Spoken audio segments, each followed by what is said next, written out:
একটু মানিয়ে নিতে হয় শ্বশুর বাড়িতে। অত কথায় কথায় রাগ করলে হবে না। তুই তো জানিস তোর ঠাকুমা কি অত্যাচারটাই না করেছে। পাশের ভদ্রমহিলা বলেই যাচ্ছে, 7:35 কৃষ্ণনগর, খুব ভিড় ছিল না বলে ভালো একটা বসার জায়গা দখল করে বসতে পেরেছি। একটু ঘুমোবো ঠিক করেছি। হঠাৎ পাশে এমন একটা কথা শুনে চোখ জুড়ে আসা ঘুমটা চটকে গেল।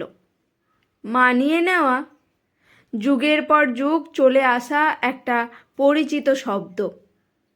সেই বোরোলিন থেকে বাবুজি কেক খানিকটা সেরকম। ছোটবেলায়ও শুনেছি, এখনও শুনছি।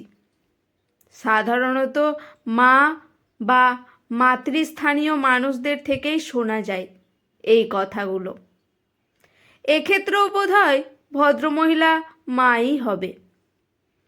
পাশে ওনার মেয়ে, আর জানালার কাছের খুদেটা বোধহয় নাতনি। 3 প্রজন্ম একসাথে।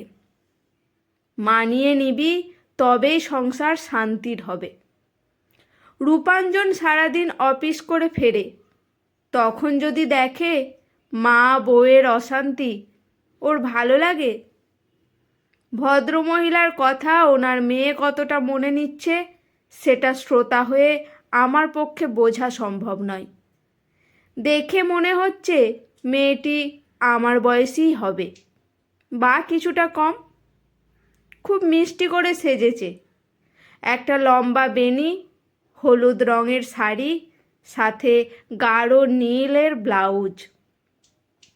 নীল রং নিজে চাপা হলে কি হবে, রূপ খুলে দেয় আশেপাশের রঙের।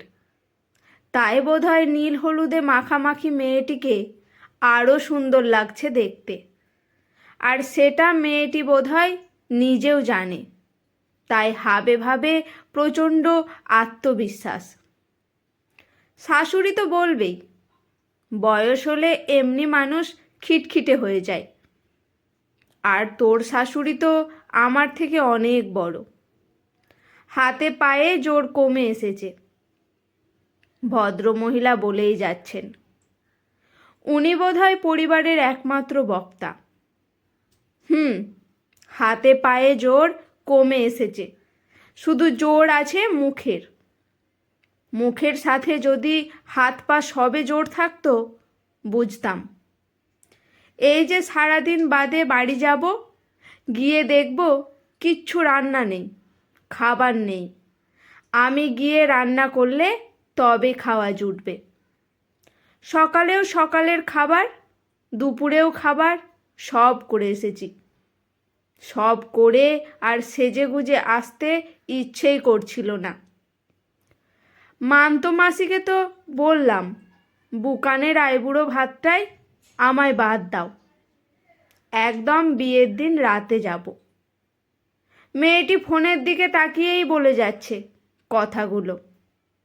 আজ বাড়ি গিয়ে সব কাজ সেরে আবার কাল বিয়ে বাড়ি। ছেলে মা কারোরই রান্নার লোকের রান্না পছন্দ না। আসলে বউ খাটলেই খুশি। অভিমানী গলা মেয়েটার। এটা তো করতেই হবে।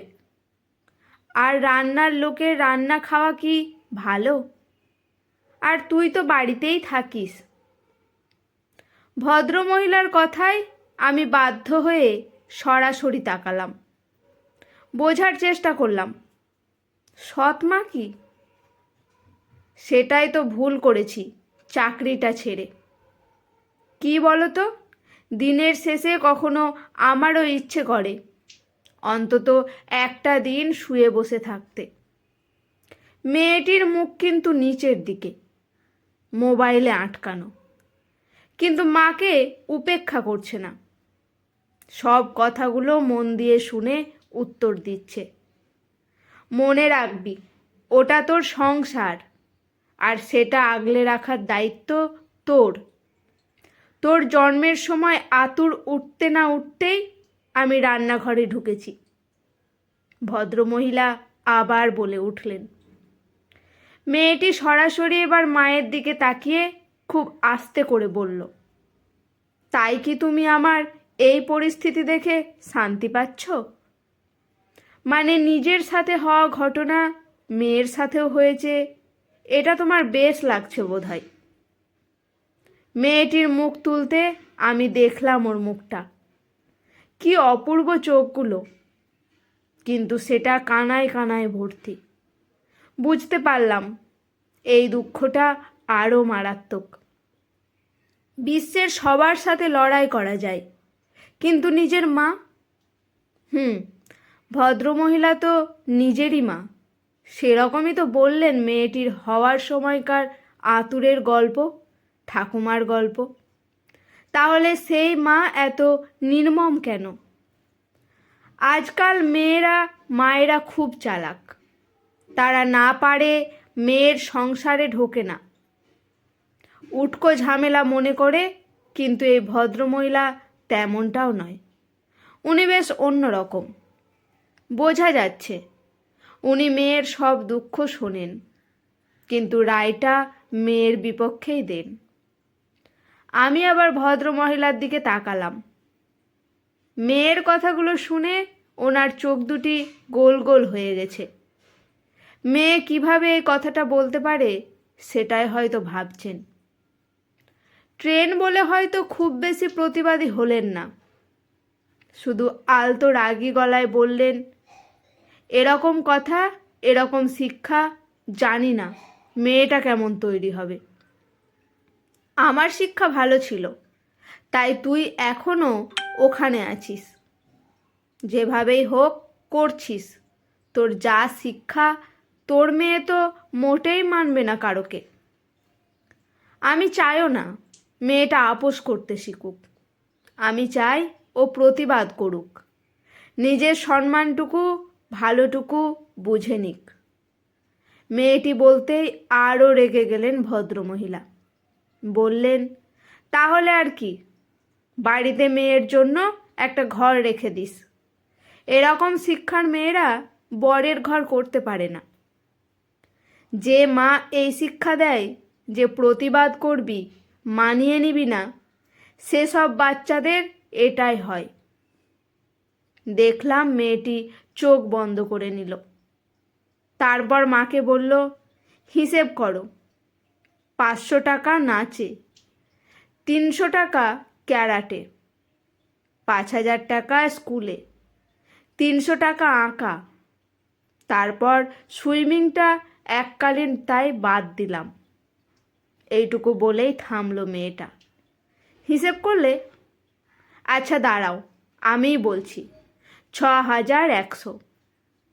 মেয়ে সবে ক্লাস 2, যতদিন যাবে এটা বাড়তে থাকবে। এবার বলো, এতগুলো টাকা খরচ করে মেয়েকে মানুষ করছি মানিয়ে নেওয়ার জন্য? বলেই মেয়েটি মুচকি হাসল। ভদ্রমহিলা চুপ। আরে ভাই, এত টাকা খরচ করলাম, আমাদের কিছু দিতে হবে না? কিন্তু তার বিনিময়ে ও নিজের ভালো থাকাটুকু তো কিনে নিক, না হলে কিসের শিক্ষা? খরচ কিন্তু আমরাও করেছি তোর জন্য, মাস্টার্স এমনি এমনি হোসনি। বুঝলাম ভদ্রমহিলা প্রসঙ্গ বদলে জেতার চেষ্টা করছে। আমি কৃতজ্ঞ তার জন্য। অনেক খরচ করেছ, শিক্ষিত করেছ, কিন্তু আসল শিক্ষাটুকু দিতে পারোনি। মেয়েটি আরেকবার তাকালো মায়ের দিকে। না, আর জল নেই চোখে, বরং অনেকটা আগুন আছে তাতে। মা, কিসের শিক্ষা বলতে পারো?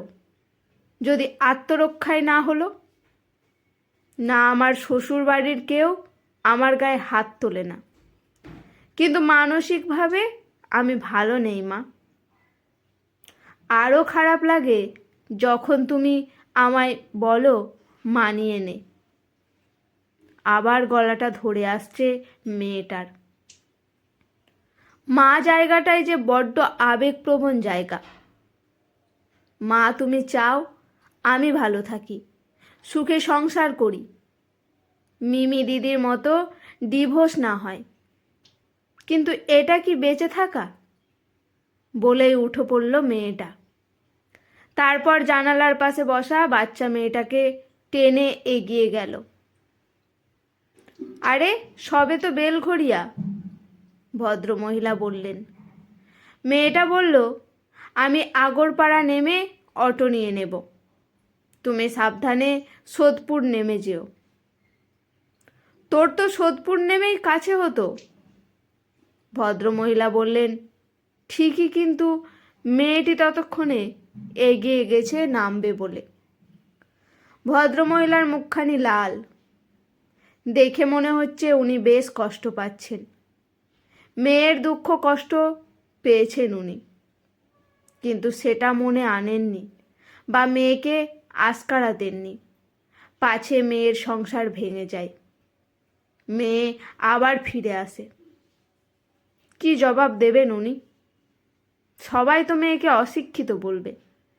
ওনাকে দেখে আমার সেই রকমই মনে হলো। ইচ্ছে হচ্ছে বলি, কাকিমা চিন্তা করবেন না, মেয়েকে দারুণ শিক্ষিত করেছেন। মানিয়ে তো ততক্ষণ নেওয়া যায় যতক্ষণ ক্ষমতা থাকে। সংসার মানে সবার আপোষ করা, ব্যক্তি বিশেষে নয়। কিন্তু সাহস পেলাম না, কারণ উনি ওনার জায়গা থেকে নড়বেন না, পাছে হেরে যান।